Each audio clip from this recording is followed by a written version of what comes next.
magulo ang Senate? Hindi po. In this administration from 2022, it's the first time po na nagkaroon ng majority at Senate President, hindi lang po Senate President, yung majority, na wala pong kamay ang Malacanang sa pagpili ng SP at ng mga komite. So, ibig sabihin po, I can dare say this is the first fully independent majority.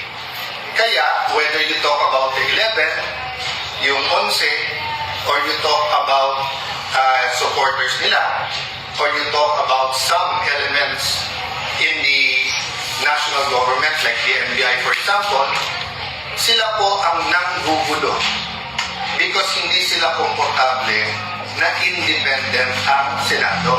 I watched with horror that this is the Senate, that the Senate has become this.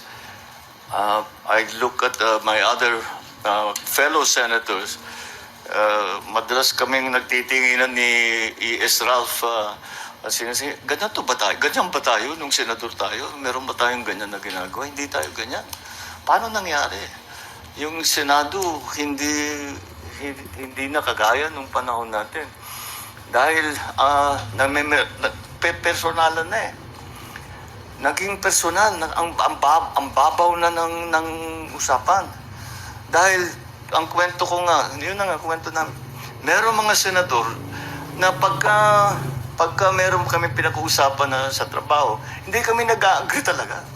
At saka tatayo, mag-interpolate, at saka yung interpolation talagang mabigat, at saka well-studied and no-holds-barred interpolation. Pero after pag-upo namin, magkakape naman kami, kakain kami ng magkasabay. Hindi personal. It's about work. It's not about personalities. Nagbago eh.